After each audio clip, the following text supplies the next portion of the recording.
Doctor ଆମ୍ବେଦକରଙ୍କ ହିନ୍ଦୁ ଧର୍ମ ଉପରେ ମତାମତ।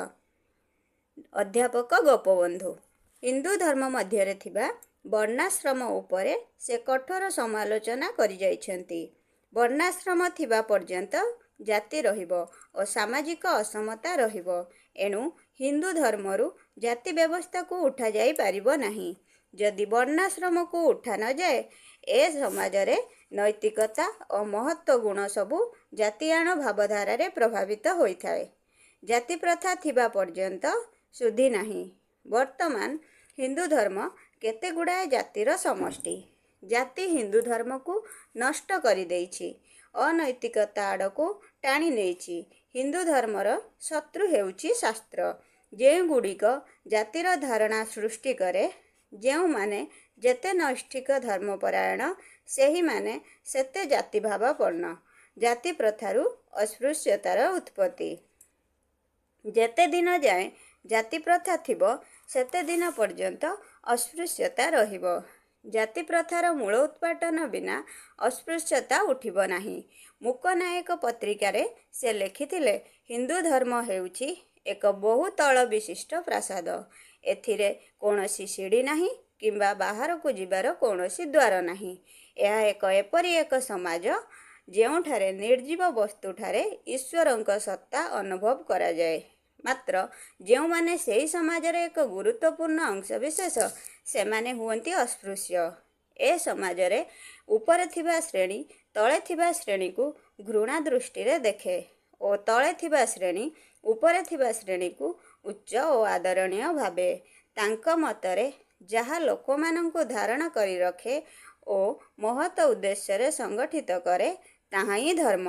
ପ୍ରେମ, ସ୍ନେହ, ଶ୍ରଦ୍ଧା ଓ ଆଦର ହେଉଛି ଧର୍ମର ମୂଳମନ୍ତ୍ର। କିନ୍ତୁ ହିନ୍ଦୁ ଧର୍ମ ଏ ସମସ୍ତ ଗୁଣର ପରିପନ୍ଥୀ। ଏହା ସମାଜକୁ ସଂଗଠିତ କରିବା ପରିବର୍ତ୍ତେ ଜାତି ନାମରେ ବିଭାଜିତ କରେ। ଏହି ଧର୍ମ ପ୍ରେମ, ସ୍ନେହ, ଶ୍ରଦ୍ଧା, ଆଦର ପ୍ରଭୃତି ମହନୀୟ ଗୁଣ ଶିକ୍ଷା ଦେବା ପରିବର୍ତ୍ତେ ଗୋଟିଏ ଜାତି ଅନ୍ୟ ଜାତିକୁ କିପରି ଘୃଣା ଓ ଅତ୍ୟାଚାର କରିବ, ତାହା ଶିକ୍ଷା ଦିଏ। ଅମାନବୀୟ ଗୁଣର ଚରମତା ପ୍ରଦର୍ଶନ ପାଇଁ ଏହି ଧର୍ମ ବ୍ୟକ୍ତିକୁ ସୁଯୋଗ ଦିଏ।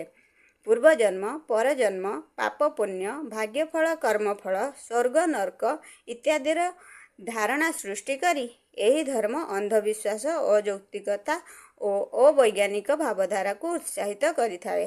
ଯେଉଁ ଭାବଧାରା ତଳ ଜାତିମାନଙ୍କ ଉପରେ ଶୋଷଣ ଓ ଅତ୍ୟାଚାର କରିବାର ପ୍ରକ୍ରିୟାକୁ ସୁରକ୍ଷିତ କରିଥାଏ, ଏହି ଧର୍ମ ବ୍ୟକ୍ତିବିଶେଷକୁ ଉପଯୁକ୍ତ ସମ୍ମାନ ଦିଏ ନାହିଁ। କାରଣ ଏହି ଧର୍ମ ଶ୍ରେଣୀଗତ ଧାରଣା ଉପରେ ପର୍ଯ୍ୟବେସିତ। ଜଣେ ବ୍ୟକ୍ତି ବିଶେଷ ଅନ୍ୟ ଏକ ବ୍ୟକ୍ତି ବିଶେଷ ସହ କିପରି ବ୍ୟବହାର କରିବା ଉଚିତ, ତାହା ହିନ୍ଦୁ ଧର୍ମ ଶିକ୍ଷା ଦିଏ ନାହିଁ। ତେଣୁ ଯେଉଁ ଧର୍ମ ବ୍ୟକ୍ତିବିଶେଷର ଗୁଣକୁ ସ୍ୱୀକୃତି ଦିଏ ନାହିଁ ଏବଂ ଗୋଷ୍ଠୀ ଗୋଷ୍ଠୀ ମଧ୍ୟରେ ଘୃଣା ଭାବ ଓ ନୀଚ ଭାବ ଭେଦଭାବକୁ ଉତ୍ସାହିତ କରେ, ବ୍ୟକ୍ତିଗତ ଭାବେ ତାହା ମୋ ପକ୍ଷେ ଗ୍ରହଣୀୟ ନୁହେଁ। ସେ ସର୍ବଦା କହୁଥିଲେ, ଏହା ମୋର ଦୁର୍ଭାଗ୍ୟ ଯେ ମୁଁ ହିନ୍ଦୁ ହୋଇ ଜନ୍ମ ହୋଇଛି, କିନ୍ତୁ ହିନ୍ଦୁ ରୂପେ ମରିପାରିବି ନାହିଁ। କାରଣ ଜନ୍ମ ମୋର ହାତରେ ନଥିଲା, କିନ୍ତୁ ମୃତ୍ୟୁ ମୋ ହାତରେ ଅଛି। ଭାରତ ସରକାରଙ୍କର 1935 ମସିହାର ରେଗୁଲେସନ୍ ଆକ୍ଟ ଅନୁସାରେ 1937 ମସିହାରେ ପ୍ରଦେଶମାନଙ୍କୁ ସ୍ୱାୟତ୍ତ ଶାସନ ସୁବିଧା ଦିଆଗଲା। ସେହି ଅନୁସାରେ ବିଭିନ୍ନ ଦଳମାନେ ନିର୍ବାଚନ ପାଇଁ ପ୍ରସ୍ତୁତ ହେଲେ। ବାବାସାହେବ ଆମ୍ବେଦକର ତାଙ୍କର ସହକର୍ମୀମାନଙ୍କ ସହିତ ମିଶି ଏକ ନୂତନ ରାଜନୈତିକ ଦଳ ଗଠନ କଲେ। ଏହାର ନାମ ଥିଲା ସ୍ୱାଧୀନ ଶ୍ରମିକ ଦଳ ବା ଇଣ୍ଡିପେଣ୍ଡେଣ୍ଟ ଲେବର ପାର୍ଟି। ପ୍ରଥମ ନିର୍ବାଚନରେ ଏହି ଦଳ 17ଟି ଆସନରେ ପ୍ରାର୍ଥୀ ଦେଇ 15ଟି ଆସନରେ ବିଜୟୀ ହୋଇଥିଲା। ଏହା ଆମ୍ବେଦକରଙ୍କର ବ୍ୟକ୍ତିତ୍ୱର ପ୍ରଭାବ ଯୋଗୁଁ ସମ୍ଭବପର ହୋଇଥିଲା। ଏହି ଦଳ ଜରିଆରେ ସେ କୃଷି ଶ୍ରମିକମାନଙ୍କର ମଜୁରୀ ବୃଦ୍ଧି, ଗୋତି ପ୍ରଥାର ଉଚ୍ଛେଦ, ବାକି ଥିବା ଖଜଣା ଛାଡ଼ ପ୍ରଭୃତି ଦାବି ନେଇ ଖୁବ୍ ଲଢ଼ିଲେ।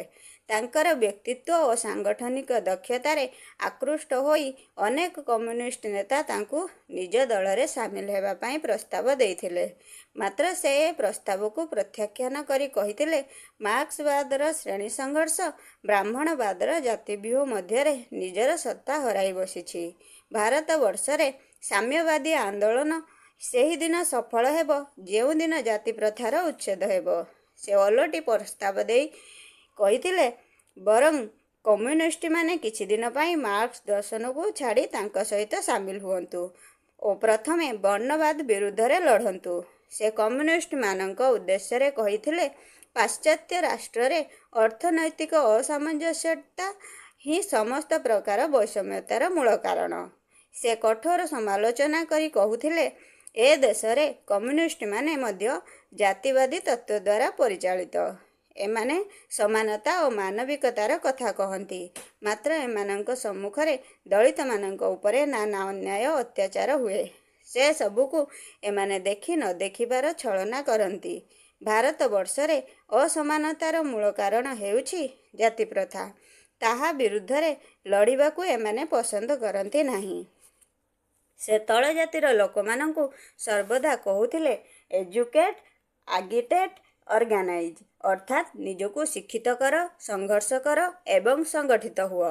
ଆମ ଲଢ଼େଇ ଧନ ବା କ୍ଷମତା ପାଇଁ ନୁହେଁ, ଏ ଲଢ଼େଇ ସାମାଜିକ ସ୍ୱାଧୀନତା ପାଇଁ। ନିଜର ଦୁଃଖ ନିଜେ ଯେଉଁଭଳି ଦୂର କରିପାରିବ, ଅନ୍ୟ ବ୍ୟକ୍ତି ତାହା କରିପାରିବ ନାହିଁ। କିନ୍ତୁ ଯେତେ ଦିନ ପର୍ଯ୍ୟନ୍ତ ଆମ୍ଭମାନଙ୍କ ହାତକୁ ରାଜନୈତିକ କ୍ଷମତା ନ ଆସିଛି, ଆମେ ସେହି ସବୁ ଦୁଃଖ ଦୂର କରିପାରିବୁ ନାହିଁ। ତେଣୁ ସେ ଦଳିତମାନଙ୍କୁ ରାଜନୈତିକ ଭାବେ ସଚେତନ ହେବାକୁ ଓ ରାଜନୈତିକ କ୍ଷମତା ଅଧିକାର କରିବାକୁ ଆହ୍ୱାନ ଦେଉଥିଲେ।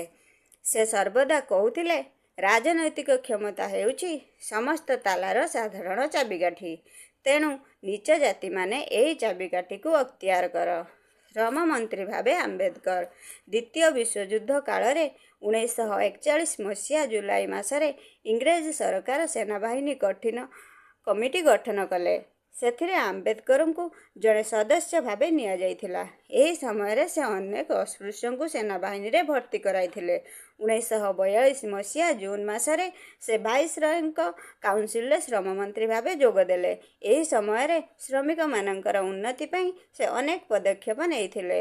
1944 ମସିହା ଏପ୍ରିଲ ମାସରେ ଶିଳ୍ପ ଶ୍ରମିକମାନେ ସରକାରୀ ଛୁଟି ସହ ବେତନ ପାଇବେ ବୋଲି ଆଇନ ସଂଶୋଧନ କରାଇଥିଲେ। ଏହି ସମୟରେ ଏକ ବକ୍ତବ୍ୟରେ ଆତ୍ମସନ୍ତୋଷ ପ୍ରକାଶ କରି ସେ କହିଥିଲେ ଯେ ତାଙ୍କର ପ୍ରଚେଷ୍ଟା ଯୋଗୁଁ ଅନେକ ନିଷ୍ପେଷିତଙ୍କୁ ସରକାରୀ ଚାକିରିରେ ନିଆଯାଇପାରିଛି ଏବଂ ଟେକ୍ନିକାଲ ପୋଷ୍ଟରେ ଏମାନଙ୍କ ପାଇଁ ସ୍ଥାନ ସଂରକ୍ଷଣ କରାଯାଇପାରିଛି। କ୍ୟାବିନେଟ୍ ମିଶନ ପ୍ଲାନ୍ ଅନୁସାରେ ଶାସନ ବିଧାୟକ ସଭାକୁ ପ୍ରତ୍ୟେକ ରାଜ୍ୟ ବିଧାନସଭାରୁ ସଭ୍ୟ ନିର୍ବାଚିତ ହେଲେ। ଆମ୍ବେଦକର ବଙ୍ଗଳାରୁ ଏହି ସଭାକୁ ନିର୍ବାଚିତ ହେଲେ। 1947 ମସିହା ଏପ୍ରିଲ 29 ତାରିଖରେ ଶାସନ ବିଧାୟକ ସଭା ଘୋଷଣା କଲା, ଯେକୌଣସି ପ୍ରକାରର ଅସ୍ପୃଶ୍ୟତାକୁ ବିଲୋପ କରାଗଲା। ଏ ପ୍ରକାର ଯେକୌଣସି ଆଚରଣ ଦଣ୍ଡନୀୟ ହେବ। ସର୍ଦ୍ଦାର ପଟେଲ ଏହି ବିଲ୍କୁ ସଦନରେ ଉପସ୍ଥାପିତ କରିଥିଲେ। ଏହି ଐତିହାସିକ ଘଟଣାକୁ ଦେଶ ବିଦେଶରେ ଭୂୟସୀ ପ୍ରଶଂସା କରାଗଲା। ଏହା କଂଗ୍ରେସ ଓ ମହାତ୍ମା ଗାନ୍ଧୀଙ୍କ ଯୋଗୁଁ ସମ୍ଭବପର ହେଲା ବୋଲି ପ୍ରଚାର କରାଗଲା। କିନ୍ତୁ ଏ ଦିଗରେ ଆମ୍ବେଦକରଙ୍କର ଦୀର୍ଘ 3 ଦଶକର ସଂଗ୍ରାମକୁ ଢାଙ୍କି ଦେବାର ପ୍ରୟାସ ହେଲା। ଏହା ପଛରେ ଆମ୍ବେଦକର ମନ୍ତବ୍ୟ ଦେଇ କହିଥିଲେ, ଜଣେ ପ୍ରକୃତ ସଂଗ୍ରାମୀ ନାମ ଓ ଯଶ ପଛରେ ଗୋଡ଼େଇବା ଉଚିତ ନୁହେଁ କିମ୍ବା ପ୍ରଚାରରେ ବିଶ୍ୱାସ କରିବା ଉଚିତ ନୁହେଁ। ସେ କର୍ମରେ ବିଶ୍ୱାସ କରିବା ଉଚିତ। ନିଜର ସାଫଲ୍ୟର ଯଶ ଅନ୍ୟ କାହାର ନାମ ସହିତ ଯୋଡ଼ି ହେଲେ ସେ ବ୍ୟଥିତ ହେବା ଉଚିତ ନୁହେଁ। ଏହି ଦୃଷ୍ଟିରୁ ସେ ଦୁଃଖିତ ନୁହନ୍ତି ଯେ ଅସ୍ପୃଶ୍ୟତା ନିବାରଣ ଆଇନ ପାସ୍ ହେବା ଯୋଗୁଁ କିଏ କେତେ ପ୍ରଶଂସା ପାଇଛି। ବରଂ ସେ ଖୁସି ଯେ ଏପରି ଏକ ଆଇନ ପାସ୍ ହୋଇପାରିଛି। ଏହି ସମୟରେ କେତେକ ଦେଶ ଓ ବିଦେଶର ପତ୍ରପତ୍ରିକାରେ ଯଥାର୍ଥରେ ପ୍ରକାଶ ପାଇଲା ଯେ ଆମ୍ବେଦକରଙ୍କୁ ବାଦ ଦେଇ ଅସ୍ପୃଶ୍ୟତା ନିବାରଣ କଥା ଚିନ୍ତା କରାଯାଇ ନପାରେ। ପିତାଙ୍କୁ ଛାଡ଼ି ଯେପରି ପୁତ୍ରର ସୃଷ୍ଟି କଥା ଚିନ୍ତା କରାଯାଇ ନପାରେ, ସେହିପରି ଆମ୍ବେଦକରଙ୍କୁ ଛାଡ଼ି ଅସ୍ପୃଶ୍ୟତା ନିବାରଣ କଥା ଚିନ୍ତା କରାଯାଇ ନପାରେ। ଜୟ ଭାରତ।